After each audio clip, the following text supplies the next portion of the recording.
നമസ്കാരം. ഞാൻ മൊയ്തീൻ ഷാ വിഷനിലേക്ക് എല്ലാവർക്കും സ്വാഗതം. ബഹുമാന്യരെ, പണ്ടൊരു വക്കീൽ, അദ്ദേഹത്തിൻ്റെ ഒരു കക്ഷിയായ ഒരു കൊലപ്പുള്ളിയെ രക്ഷപ്പെടുത്താൻ വേണ്ടി ശക്തമായി വാദിച്ച് കേസിൽ നിന്ന് അദ്ദേഹത്തെ രക്ഷപ്പെടുത്തി. അത് കഴിഞ്ഞ് ആ വക്കീൽ പ്രൊമോഷൻ കിട്ടി ജഡ്ജിയായി വന്നപ്പോൾ അദ്ദേഹത്തിൻ്റെ കോടതിയിൽ ഈ കേസ് വന്നു. അന്ന് കോടതി ഇയാളെ ശിക്ഷ വിധിച്ചു. അപ്പോൾ ഇത് കണ്ടുകൊണ്ടിരുന്ന പഴയ വക്കീൽ ചോദിച്ചു, എന്താണ് സാർ ഇപ്പം അങ്ങനെ ചെയ്തത്? എടോ, അന്ന് ഞാൻ വക്കീലായിരുന്നു. അന്ന് എൻ്റെ കക്ഷിയെ രക്ഷപ്പെടുത്താനുള്ള എൻ്റെ കടമയാണ്.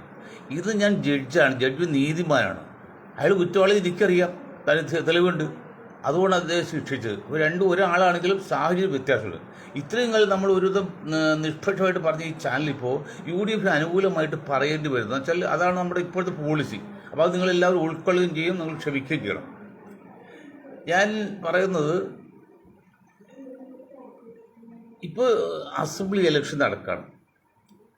അത് വോട്ടിൻ്റെ പാറ്റേൺ ഞാൻ പലവർഷം പറഞ്ഞിട്ടുണ്ട്. ആ വോട്ടിൻ്റെ പാറ്റേൺ നിങ്ങൾ ഒന്ന് സ്റ്റഡി ചെയ്യണം, എന്നിട്ടാണ് സീറ്റുകൾ ചോദിക്കാവൂ. സപ്പോസ് ഉദാഹരണം പറഞ്ഞാൽ ജാനു പറഞ്ഞ് എനിക്കൊരു സീറ്റ് 2 സീറ്റ് വേണം. അത് ജാനു 2 സീറ്റ് ചോദിച്ചതിന് പറഞ്ഞ് ക്ലോസ് അറിയോ, അൻവറിന് സീറ്റ് കൊടുത്തു. അപ്പോൾ അൻവറിന് കൊടുത്തപ്പോൾ തന്നെ ഇതിനകത്ത് എനിക്കും തരുന്നു. ജാനു മാഡം, അൻവറിൻ്റെ സമുദായം 40% കേരളത്തിൽ. അയാൾ മുന്നേ രണ്ട് പ്രാവശ്യം MLA ആൾ കൂടിയാണ്. സാമാന്യം സമ്പത്തുണ്ട്, അതൊരു വിഷയമല്ല. അത് ജാനു മാഡത്തിന് എത്രയുണ്ട്? 1.5% എന്ന് പറഞ്ഞാൽ 100 പേര് വോട്ട് ചെയ്യുമ്പോൾ 1.5 ആളെ ചെയ്യാൻ വരുന്നത്. മറ്റു 100 പേരുമ്പോൾ 40 പേരാണ്. അത് അതിലെല്ലാം കിട്ടുന്നത്. ഈ 1.5% ജാനു മാഡത്തിന് ജനസംഖ്യാനുഭവം നോക്കിയാൽ 2 സീറ്റ് വേണമെങ്കിൽ കൊടുക്കാം. 1.5% 140, 1.5% 21 വരും. അപ്പോൾ ഏതാണ്ട് 2 സീറ്റ് വരെ കൊടുക്കാം. പക്ഷേ കോൺഗ്രസ് ഇപ്പോഴത്തെ കണ്ട് 2 സീറ്റ് ജാനുവിനെ പോലും കൊടുത്താൽ പിന്നെ ബാക്കി ക്രിസ്ത്യാനിക്കും നായർക്കും ഇവിടെ കൊടുക്കും. അത് കിട്ടില്ല. അത് 1 സീറ്റ് കൊടുക്കുള്ളൂ. ആ 1 സീറ്റ് റിസർവേഷൻ സീറ്റാണ് കൊടുക്കുന്നത്. ആ റിസർവേഷൻ സീറ്റ് എവിടെ എന്നറിയും? മാനന്തവാടിയാണ്. ജാനു ചോദിച്ചാൽ 1 സീറ്റ്, മറ്റേ സീറ്റ് വേറെ ഒന്നാണ്. അത് കിട്ടാൻ പോകുന്നില്ല. അതിന് ജാനു പ്രതീക്ഷ ഉണ്ടാക്കിയിട്ട് കാര്യമില്ല. നിങ്ങൾക്ക് UDF സപ്പോർട്ട് ചെയ്ത് ജയിച്ചു വന്നാൽ നിങ്ങൾ ഏതെങ്കിലും കോർപ്പറേഷൻ്റെ ചെയർമാൻ സാറോ അല്ലെങ്കിൽ അതുപോലെ എന്തെങ്കിലുമൊക്കെ മറ്റ് ആനുകൂല്യം ഒതുങ്ങണം. ഇത് തന്നെയാണ് ഫോർവേഡ് ബ്ലോക്കിൻ്റെ ജയരാജനും പിന്നീട് ദേവരാജനുള്ളത്. ദേവരാജൻ്റെ ആൾ എത്ര വോട്ടിട്ട് കേരളത്തിൽ? 10,000-12,000 വോട്ടാണ് ചെട്ടിയാറുള്ളത്. എന്നിട്ട് ഒരു സീറ്റ് കൊടുത്താൽ ജയിക്കാൻ സാധ്യതയില്ല. 2 വർഷത്തിൽ തോൽക്കുകയും ചെയ്ത്. അപ്പോൾ എന്താണ് ദേവരാജൻ ചിന്തിക്കാതിരിക്കുമോ? അവർക്കുടെ പാർട്ടിയിലേക്ക് കൂടുതൽ വോട്ടുള്ള വിഭാഗത്തിൽ ഒരാളെ വച്ച് ആ സീറ്റ് വാങ്ങി ആ ആളെ നിർത്തി ജയിപ്പിച്ചെടുത്താൽ പാമ്പ് കടിച്ച് കൊണ്ടുപോകും. ഞാനോട് പറയും ഞങ്ങളോട് കളിച്ച് അങ്ങനെ ഇരിക്കുന്ന പോലെ അഭിമാനം പറയാതെ എൻ്റെ പാർട്ടിയിൽ MLA ഉണ്ട്. അത് ചിന്തിക്കില്ല. അത് കോൺഗ്രസ് കോൺഗ്രസ് എസിലെ കടന്നപ്പള്ളി രാമചന്ദ്രൻ സാറിനെ പോലെ മരിക്കോളം അധികാരത്തിരിക്കണം. ഈ ദേവരാജൻ ഉദ്ദേശം എനിക്കാണ് ആകുല ദേവരാജ് സാറേ. ഇന്നത്തെ സാഹചര്യത്തിൽ കേരളത്തിൽ ദേവരാജ് സാറിന് നിന്നാൽ ഏത് സീറ്റിൽ നിന്നാലും ജയിക്കില്ല. UDF ഏത് പാർട്ടിയിൽ നിന്നാലും.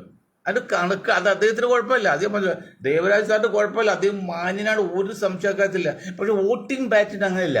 ഇനി വോട്ടിംഗ് പാറ്റേൺ പറയാം. എന്താണ് വോട്ടിംഗ് പാറ്റേൺ? ഇവിടെ ആകെ നായർ വിഭാഗം. അത് തുടങ്ങാം. KPCC പ്രസിഡന്റ് മുരളിക്ക് വേണം, മുഖ്യമന്ത്രിയായിട്ട് വേറെ നായർ വേണം, ആഭ്യന്തരമായിട്ട് നായർ വേണം. എല്ലാം നായർക്ക് വേണം പറയുന്നത്. ആയിക്കോട്ടെ. പക്ഷെ ഒരു കാര്യം മനസ്സിലാക്കണം, ആരെക്കാൾ മോശമല്ല. വോട്ടർമാരും ഈ പഴയ വോട്ടർമാരല്ല, കേരളത്തിലെ വോട്ടർമാർ കുറച്ചുകൂടി ബുദ്ധിയുള്ളവരും വിവേകമുള്ളവരും തിരിച്ചുള്ളവരും ദീർഘവീക്ഷുള്ളവരാണ്. അവർ കാര്യങ്ങൾ ഗ്രഹിക്കുന്നുണ്ട്, മനസ്സിലാക്കുന്നുണ്ട്, നിശബ്ദമായിട്ടുന്നുണ്ട്. അതുകൊണ്ട് മനസ്സിലാക്കി നമ്മൾ പഴഞ്ചനായി പോകും, മണ്ടനായി പോകും. അതെന്താണ്? ജനസംഖ്യയ്ക്ക് ആനുപാതികമായിട്ടുള്ള സ്ഥാനമാനങ്ങൾ വേണം. അത് ന്യായമാണത്, തെറ്റല്ലത്. അത് ചോദിച്ചത് പണത്തിന് ആനുപാതികമല്ല, ജനസംഖ്യയ്ക്ക് ആനുപാതികമായിട്ട് സ്ഥാനമാനങ്ങൾ വേണമെന്ന് ഒരു ജനാധിപത്യ പ്രത്യയശാസ്ത്ര ചോദിക്ക് തെറ്റില്ലെന്നേ. കാരണം ഒരാൾക്ക് ഒരു വോട്ടുള്ളൂ, ടാറ്റയ്ക്ക് ഒരു വോട്ടുള്ളൂ, എനിക്കും ഒരു വോട്ടുള്ളൂ. അത് തെറ്റല്ല, അത് അംഗീകരിക്കുക. അതാണ് മൊയ്തീൻ ഷാ ഈ സമയം എന്ന് പറഞ്ഞത്. ജനസംഖ്യാനുപാതികമായ സംവരണം ഇവിടെ വേണം. തെരഞ്ഞെടുപ്പ് വേണം, പഠനത്തിൽ വേണം, തൊഴിൽ വേണം. അത് പൊതു സ്വകാര്യ മേഖല വേണം. വേറെ ഒന്നും പറയുന്നില്ല. അതാണ് ഷായിസം. അത് ഞാൻ പിന്നീട് പറയാം. അപ്പോൾ 9% കേരളത്തിൽ നായർ വിഭാഗത്തിൻ്റെ കപ്പാസിറ്റി. ഞാൻ ഇത് പറയുമ്പോൾ ഇത് എന്നെ തെറ്റിദ്ധരിക്കാതിരിക്കാൻ വേണ്ടി ഞാൻ ആദ്യമേ ആ ഉദാഹരണം പറയും. മറ്റു ചെറിയ ഉദാഹരണം കൂടി പറയാം. നമ്മൾ ബ്ലഡ് പരിശോധിക്കാൻ ലാബിൽ കൊടുത്താൽ ആ ലാബുകാരോട് ഒന്നും ചെയ്യുന്നില്ല, ബ്ലഡിൽ കാണുന്ന റിസൾട്ട് കാണിക്കും.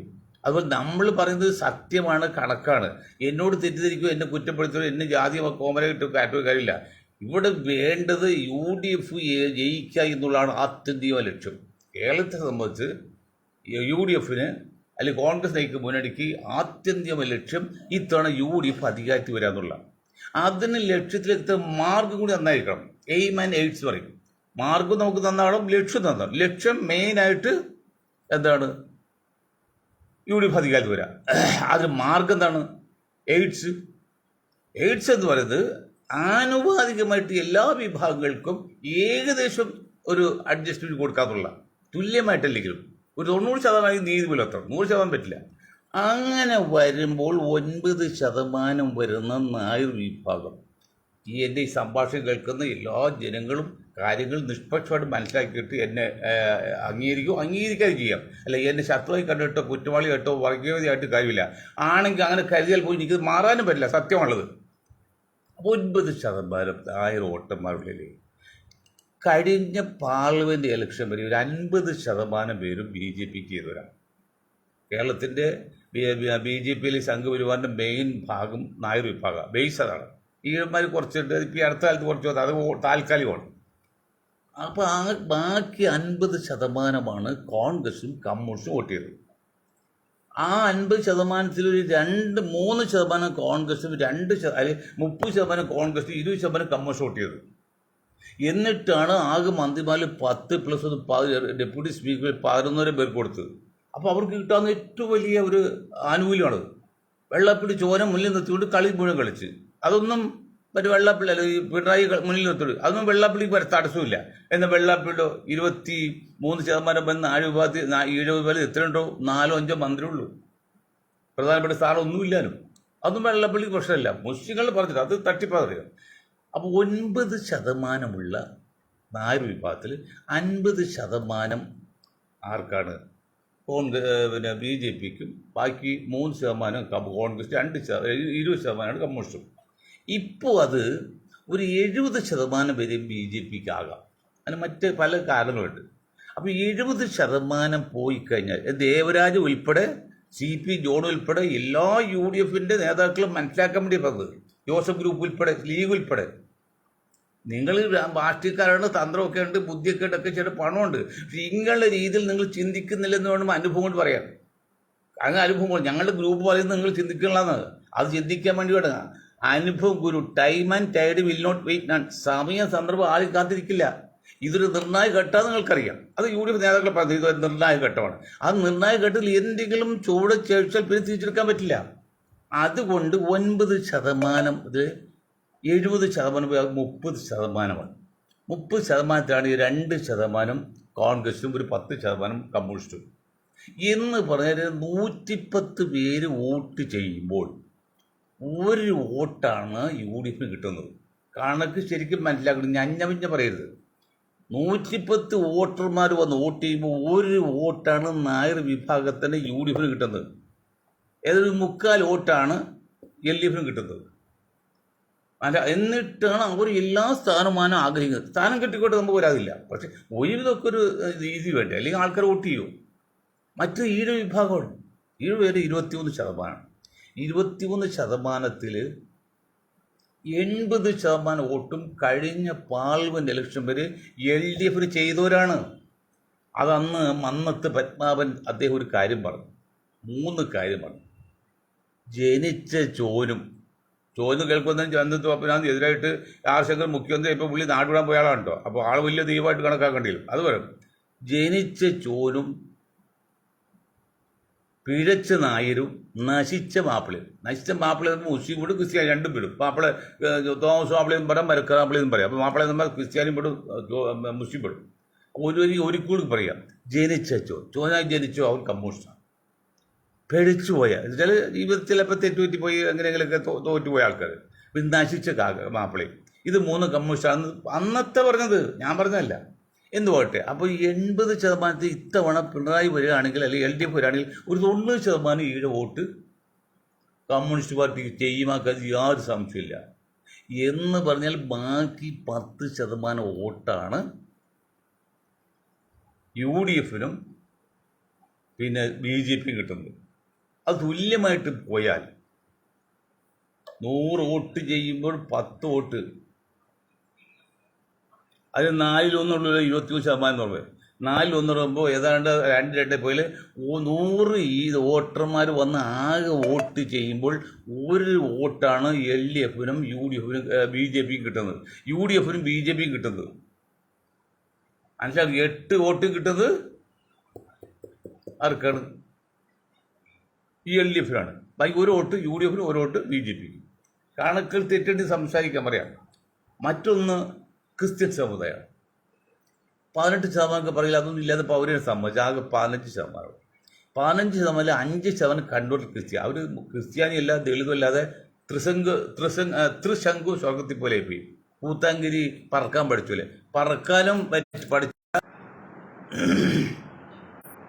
പറക്കാനും മറന്നുപോയി, പറക്കാൻ പഠിച്ചൂലെ, നടക്കാനും മറന്നുപോയി. അതുകൊണ്ട് പുറകിലേക്ക് നടക്കുന്നത് പൂത്താങ്കിരി കിളി. അതുപോലെ ത്രിശങ്കു സ്വർഗത്തിലാണ്. ബാക്കി 10%. ഈ 10%-ൽ 6% ലത്തീൻ കത്തോലിക്കും, 4% സിറിയൻ കാത്തലിക്കൽ സവർണ കത്തോലിക്കുമാണ്. ഈ 10% എടുക്കുക. ഈ 10%-ൽ ഏതാണ്ട് 2% വോട്ട് ഇത്തവണ ഈ കാസിയും കൂസയൊക്കെ ഉണ്ടായിട്ട് BJPക്ക് പോകാം. അപ്പോൾ 10 വോട്ടിൽ 2 വോട്ട് ചിലപ്പോൾ BJP പോകും, 2 പോലും 1.5 പോവുള്ളൂ. ഒരു 2.5 വോട്ട് കമ്മ്യൂണിസ്റ്റ് പാർട്ടി പോകും. അപ്പോൾ 2-1 3 4 വോട്ട് 6 വോട്ട്. 100 വോട്ട് ചെയ്യുമ്പോൾ 6 വോട്ടാണ് UDF ക്രിസ്ത്യൻ സമുദായത്തിൽ കിട്ടുന്നത്. മറ്റുള്ള അപേക്ഷ വലുത് തന്നെയാണ്. മനസ്സിലാക്കണം. 100 വോട്ട് വന്ന് വോട്ട് ചെയ്യും, 100 വോട്ടർമാരെ വന്ന് വോട്ട് ചെയ്യുമ്പോൾ 6 വോട്ടാണ് ക്രിസ്ത്യൻ സമുദായത്തിൻ്റെ UDF കിട്ടുന്നത്. ഇതിലേക്ക് ഒരു 5-10% വ്യത്യാസം വന്നാൽ കേട്ടോ, 100% ഇല്ല. ബാക്കിയുള്ള ദളിതാണ്. ചിലപ്പോൾ ആദിവാസികളല്ല, 1.5% ആദിവാസിയും 8% ദളിതും, അങ്ങനെ 10%. 10%-ൽ 60-65% വരെ ഇന്നും LDF. ബാക്കി 35% ഉള്ളൂ. അതും ഇങ്ങനെ അങ്ങോട്ടും ഇങ്ങോട്ടും പങ്കിടുമ്പോൾ ഏതാണ്ട് 100 വോട്ട് ചെയ്യുമ്പോൾ 1 വോട്ടാണ് കോൺഗ്രസ് UDF, 1 വോട്ടാണ് പിന്നെ BJP കിട്ടുന്നത്. മനസ്സിലാക്കണം. പിന്നെ ഉള്ളത് ഈ മുക്കുവരും ദ്വീപരും മറ്റും അങ്ങനെയുള്ള ചില ആശാരി മൂശവാക്യങ്ങൾക്കാണ്. അവരെല്ലാവരും ഒരു 3% കിട്ടിയാൽ 1 വോട്ട് വെച്ച് കിട്ടും. എന്നിട്ട് എങ്ങനെയോ ഇത്രയും കാലം UDF ജയിച്ചത്? അവിടെയാണ് വോട്ട് എടുക്കുന്നത്. ഏതാണ്ട് 40%. കൃത്യം കണക്ക് വന്നിട്ടില്ല. എന്നാലും 3-1 കൂടുതലുണ്ട്. 3-1 കൂടുതലുണ്ട്. എന്നാലും 33ആണ്. അതിൽ 35% പിടിക്കുക. 35% വോട്ടുള്ള മുസ്ലിം സമുദായത്തിൻ്റെ വോട്ട് ഇത്തവണ വെറും 3% ഇത്തവണ LDF പോകുള്ളൂ. ഇത് മുൻകാലങ്ങളിൽ ഒരു കഴിഞ്ഞ 2 പഞ്ചായത്ത് അസംബ്ലി ഇലക്ഷൻ മുമ്പ് വരെയും ഒരു 10% വോട്ടാണ് LDF പോയിക്കൊണ്ടിരുന്നത്. അത് നമ്മുടെ അറബിക് സർവകലാശാല തൊടിയിൽ മാത്രമല്ല, മുസ്ലിം സമുദായത്തെ ഈ UDF കളിയാക്കി അവഹേളിച്ചതിൻ്റെ പേരിൽ അവർ 2% പേര് LDF നോക്കി. ആ 2% മാറുക എന്ന് പറഞ്ഞാൽ ഒരു മണ്ഡലത്തിൽ 2 ലക്ഷം 1.5 ലക്ഷം വോട്ടുണ്ടെങ്കിൽ അതിന് 2% എന്ന് പറയുന്നത് 3000 3000 വോട്ട്. നിങ്ങൾ ശ്രദ്ധിച്ച് കേൾക്കുക, നിങ്ങൾ സ്റ്റഡി ചെയ്യണം. നിങ്ങൾക്ക് കൃത്യമായിട്ട് മനസ്സിലാക്കുന്ന ബുദ്ധിജീവികളായിട്ട്, രാഷ്ട്രമീമാംസകളായിട്ട്, സയൻറ്റിസ്റ്റുകളായിട്ടൊക്കെ ചർച്ച ചെയ്യണം. ഈ 2% എന്ന് പറഞ്ഞാൽ 3000 വോട്ടാണ്. കേരളത്തിൽ ഒരു 60% സീറ്റും ജയിക്കുന്നത് 500-2000 വോട്ടാണ്. അപ്പോൾ അറിയാലോ 3000 വോട്ട് കിട്ടിയത്. അങ്ങനെയാണ് കമ്മ്യൂണിസ്റ്റ് പാർട്ടിക്ക് 99-98 കിട്ടിയത്. കമ്മ്യൂണിസ്റ്റ് പാർട്ടി കേരളത്തിൽ വളർത്തില്ല, തളർന്നുകൊണ്ടിരിക്കുകയാണ്, പണ്ടോ ഇപ്പോഴതെ. പക്ഷെ ആ 2% ഇപ്പോഴത്തെ കഴിഞ്ഞ 10 വർഷത്തെ കമ്മ്യൂണിസ്റ്റ് പാർട്ടിയുടെ ആ രീതി മനസ്സിലാക്കിയിട്ട് അവരത് ക്ഷമിച്ച്, എന്ത് തെറ്റിയാലും ഒരു പരിധി ഉണ്ടല്ലോ, പരിധി കഴിഞ്ഞപ്പോൾ വീണ്ടും UDF തന്നെ പിന്തുണക്കാൻ തീരുമാനിച്ചു. അത്ര കൃത്യമായിട്ടല്ല എങ്കിൽ പോലും നിൽക്കകളില്ലാതെ. അങ്ങനെ കഴിഞ്ഞ പഞ്ചായത്ത് ഇലക്ഷനിൽ ആ തീരുമാനം എടുത്തതിൻ്റെ പേരിലാണ് ഇത്രയും വോട്ട് UDF കിട്ടിയത്. ഇപ്പോൾ മുല്ലപ്പള്ളി രാമചന്ദ്രൻ സാർക്ക് അതൊക്കെ വലിയ നേതാവാണ്, അദ്ദേഹം കുറ്റക്കാരൻ നല്ല മനുഷ്യനാണ്. അദ്ദേഹമൊക്കെ പറഞ്ഞല്ലോ ഞാൻ KPC പ്രസിഡന്റ് ഇപ്പോൾ 19 സീറ്റ് കിട്ടി കോൺഗ്രസിന്, അന്ന് ശബരിമലയുടെ കുറ്റം കൊണ്ടാണ്, ഇപ്പോൾ എൻ്റെ കഴിവ് കൊണ്ടാന്ന് പറഞ്ഞു. രണ്ട് ശരിയാണ്. അവിടെ ഒരു ചോദ്യമുണ്ട്. ശബരിമല കുറ്റം കൊണ്ടാണെങ്കിൽ അതിനുശേഷം നടന്ന 2 അസംബ്ലി ഇലക്ഷൻ 2 പഞ്ചായത്ത് ഇലക്ഷനിലും LDF ഇത്രമാത്രം വോട്ടുകൾ കിട്ടി. അന്നും ശബരിമലയുടെ ഉണ്ടല്ലോ. അപ്പോൾ ശബരിമലയുടെ ഇതുകൊണ്ടല്ല, അത് ഞാൻ ശബരിമല കഴിവിനല്ല ചോദിക്കുന്നത്, അതുകൊണ്ടല്ല വോട്ട് കിട്ടി. വോട്ട് കിട്ടി 2% മുസ്ലിങ്ങൾ അങ്ങോട്ട് മാറിയതുകൊണ്ടാണ് അത് തിരിച്ചു വന്നു. അത് കമ്മ്യൂണിസ്റ്റ് പാർട്ടി മനസ്സിലായിട്ട് ഏകദേശം റിസർച്ച് വെക്കണ്ടല്ലോ മനസ്സിലായിട്ട്. അങ്ങനെ വരുമ്പോൾ ഈ കോൺഗ്രസ്സിന് ഒരു അനുകൂലമായ ഘടകം വന്നിട്ടുണ്ട്. അപ്പോൾ ഏതാണ്ട് പറഞ്ഞു വരുന്നത് 35% വരുന്ന സമൂഹത്തിൽ നിന്ന് 3% മാറിയാൽ ബാക്കി 33-ന്റെ 3% ടോട്ടൽ 10% കാക്കും, ഓർഡറി 10% ആവട്ടോ. അപ്പോൾ അത് മാറിക്കഴിഞ്ഞാൽ ബാക്കി ഏതാണ്ട് 32% വോട്ടും UDFിനാണ് മുസ്ലിങ്ങൾ കിട്ടുന്നത് എന്ന് പറഞ്ഞാൽ, ലേറ്റസ്റ്റ് പറഞ്ഞാൽ 100 വോട്ടർമാർ വന്ന് ചെയ്യുമ്പോൾ സംഘപരിവാർ കണക്കാണെങ്കിൽ 40 പേര് കിട്ടും, 37 പേര് കിട്ടും. അപ്പോൾ അത് കുറച്ച് റിഡ്യൂസ് ചെയ്യാം.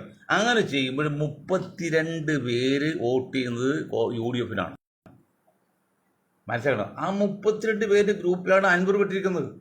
പക്ഷേ ജാനുവോ ആദിവാസി സ്ത്രീയാണ്, ആദിവാസി വിഭാഗം, അവർക്ക് ഉയർത്തിക്കൊണ്ടുപോകും. അത് കാര്യത്തിൽ ഒരു സംശയമില്ല. ജാനുവിന് ഏത് സീറ്റ് പോലും ജയിപ്പിക്കുന്ന കാര്യം ഞങ്ങൾക്കൊരു പരാതിയില്ല. പക്ഷേ നിർത്തിവന്ന് ജയിച്ചിട്ടുണ്ടേ. കാരണം ജാനുവിൻ്റെ കാര്യം പറയുമ്പോൾ വേറൊരു കാര്യം പറയുന്നു, KR നാരായണൻ്റെ കാര്യം വേണം. KR നാരായണൻ ZR വോട്ടെ പോലെ വിശ്വപൗരനാണ്. ഇപ്പോൾ ശശി തരൂർ അതിൻ്റെ വിശ്വപൗരൻ എന്ന് പറയുന്നുണ്ടല്ലോ. ആ വിശ്വപൗരൻ ഏറ്റവും വലിയ ജനാധിപത്യ പാർട്ടിയായി ഇന്ത്യൻ നാഷണൽ കോൺഗ്രസിൽ നിന്നിട്ട് കൂടി ഒറ്റപ്പാല റിസർവേഷൻ സീറ്റിൽ നിന്ന് മാത്രമാണ് ഇന്ദിരാഗാന്ധിക്ക് അല്ലെങ്കിൽ കരുണാകരനൊക്കെ പാർലമെന്റിൽ എത്തിക്കാൻ പറ്റിയത്, ഒറ്റപ്പാലത്ത് നിന്ന്.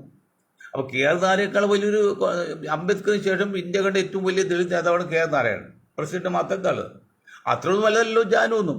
അപ്പോൾ ജാനുവിനെ പോലെ ഒരാൾ ഒരു റിസർവേഷൻ സീറ്റിൽ നിർത്തി എങ്ങനെ ജയിക്കാൻ പറ്റുമോ? പറ്റില്ല. അപ്പോൾ എന്തുകൊണ്ടാണ് ഈ 130ഓളം MP പാർലമെന്റിൽ വരുന്നത്? അത് റിസർവേഷൻ ഉള്ളതുകൊണ്ടാണ്. 22% റിസർവേഷൻ ഉണ്ട് ദളിതുകൾക്ക്. അതാണ്. അല്ലെങ്കിൽ ഒറ്റ ആൾ പോലും പാർലമെന്റിൽ വരില്ല.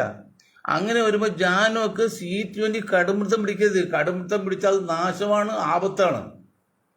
UDFിന് ഒരു ആപത്തൊന്നുമില്ല, ജാനുവിന് ആപത്താണ്, ജാനുവിൻ്റെ പാർട്ടിക്ക് ആപത്താണ്. ഇനി ജാനു എങ്ങോട്ട് പോകാനുള്ളത്? ആകെ പോകാൻ ആശ്രയത്ത് BJP പോയി കുറച്ച് കാശെന്ത് കിട്ടി, നല്ല വേറെ ഒന്നും രക്ഷപ്പെട്ടില്ല.